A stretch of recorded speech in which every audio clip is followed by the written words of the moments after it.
Buxoro Psixologiya va xorijiy tillar instituti o'zining nomini Buxoro xalqaro universitetiga o'zgartirdi.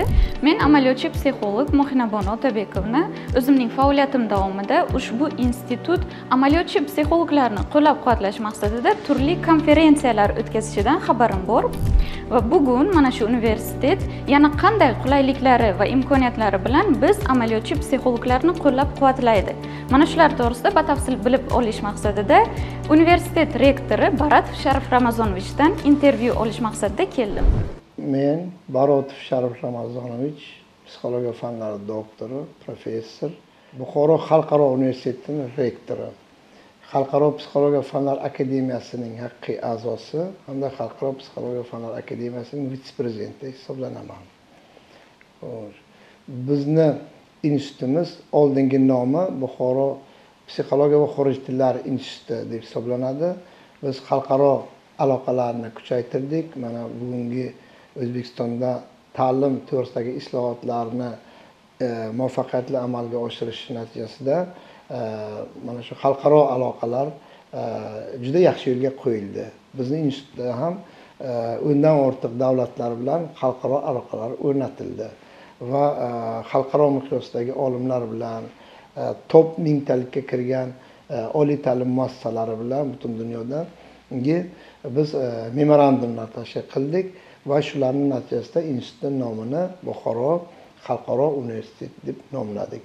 Bugungi kunda ushbu universitetimizda 2,5 mingdan ortiq talaba tahsil ko'rmoqda. Demak, 26 ta ta'lim yo'nalishlarimiz bor.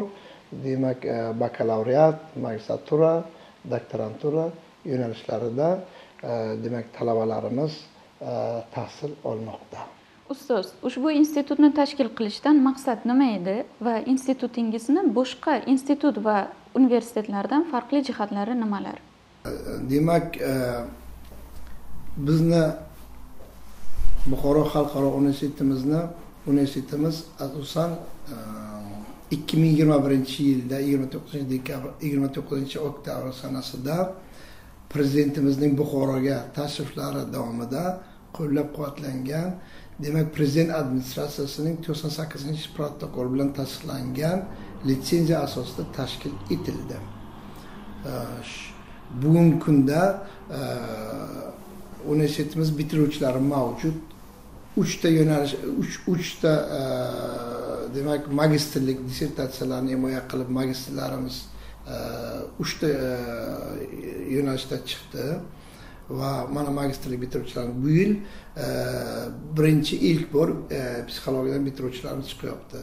Darslar avval bizning institutimiz Buxoro psixologiya va xorijiy tillar instituti deb tashkil qilingan. Bu O'zbekistonda professional psixolog tayyorlaydigan yagona institut hisoblanadi.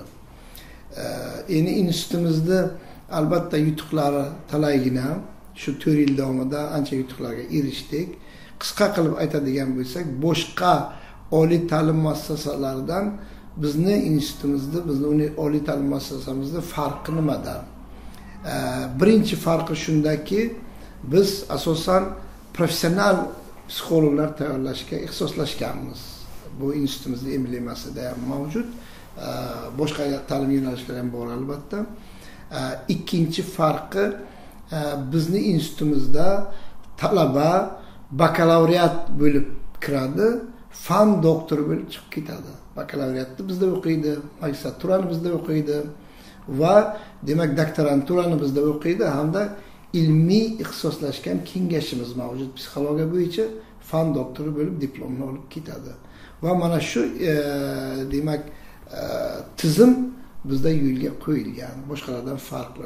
Yana boshqa institutlardan farqimiz, bizning institutimizda 2 ta jurnal chop etiladi va bu bitta jurnal o'zimizda O'zbekiston Respublikasida Oliy assotsiatsiya komissiyasidan tan olingan va ikkinchi jurnalimiz ham xalqaro jurnal sifatida O'zbekiston demak Oliy assotsiatsiya komissiyasi tomonidan tan olingan. Mana birinchi o'zimizda ilmiy axborotnomamiz chiqadi bizning jurnalimizda va ikkinchi Western interaktiv psixologiya degan jurnal Yaroslavl bilan birgalikda, Rossiya bilan birgalikda bu jurnalimiz chiqadi. Bu ilmiy ish qiluvchi talabgorlar uchun, dissertatsiya yo'qlovchilar uchun mana shu jurnalda chiqqan maqolasi alohida ularning dissertatsiya natijasi sifatida demak rasmiy qayd etishga ruxsat etilgan. Bu boshqa institutlardan alohida bizning institutimizda ajralib turadigan farq hisoblanadi.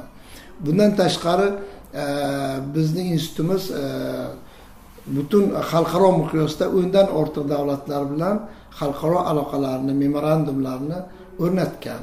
Mana shu jihatdan ham farq qiladi.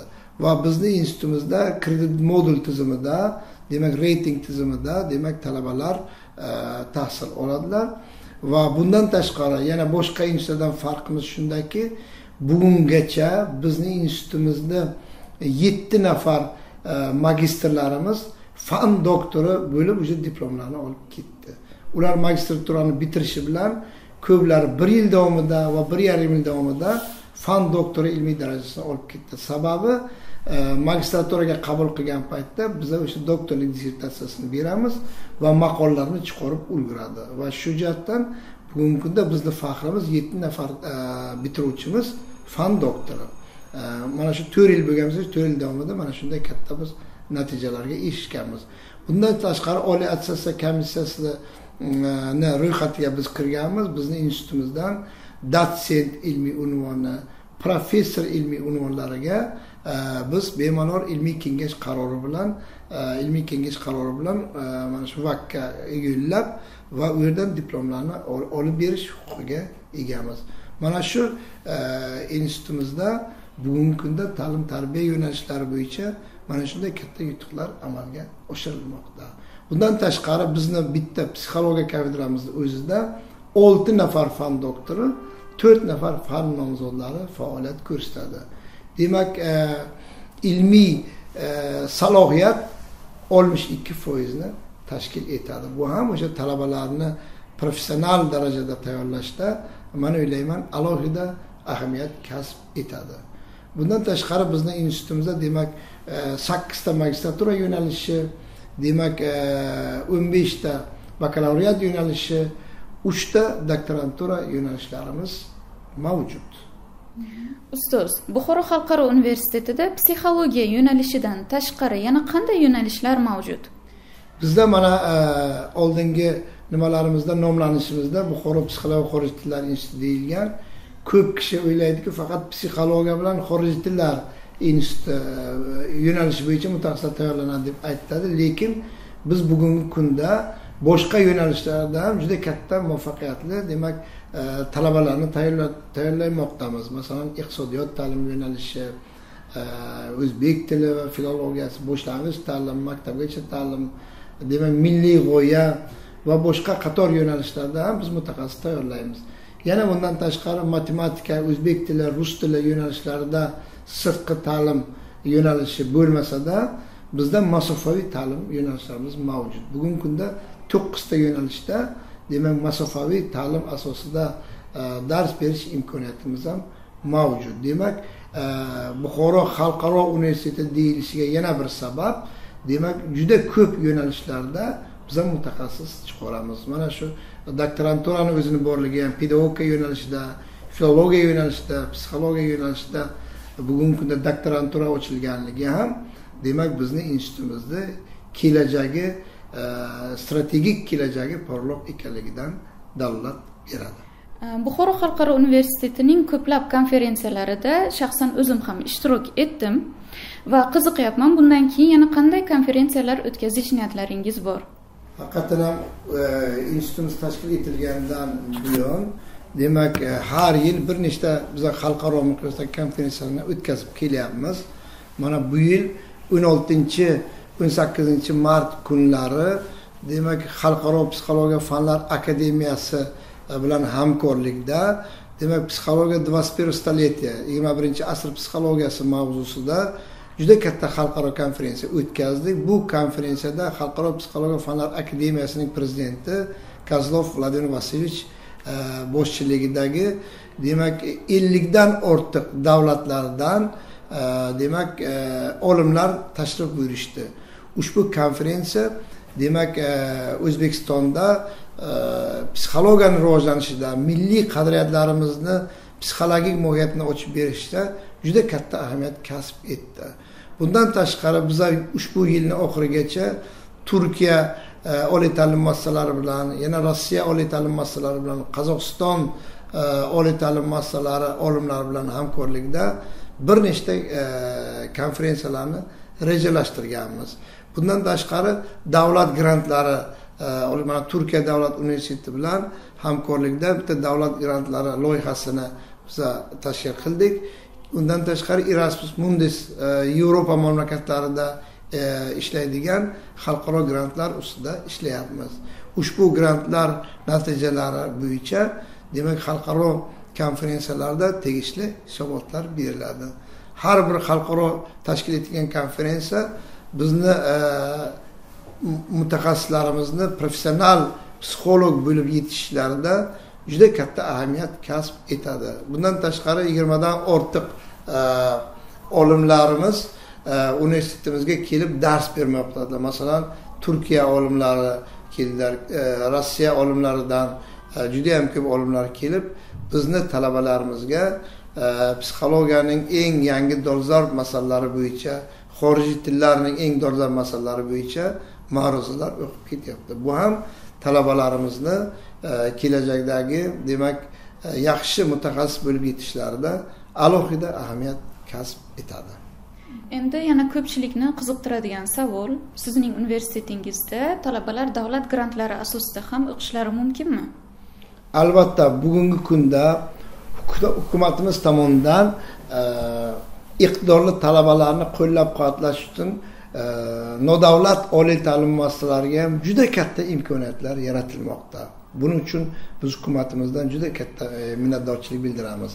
Bizning institutimizda ham bugungi kunda 50 nafar talabamiz davlat grantlari asosida tahsil oladi.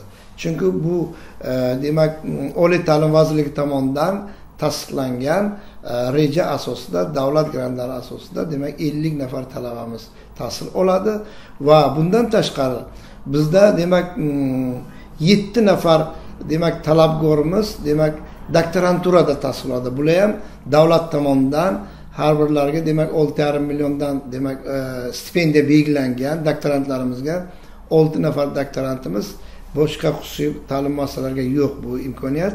Bizga shunday imkoniyat berilgan.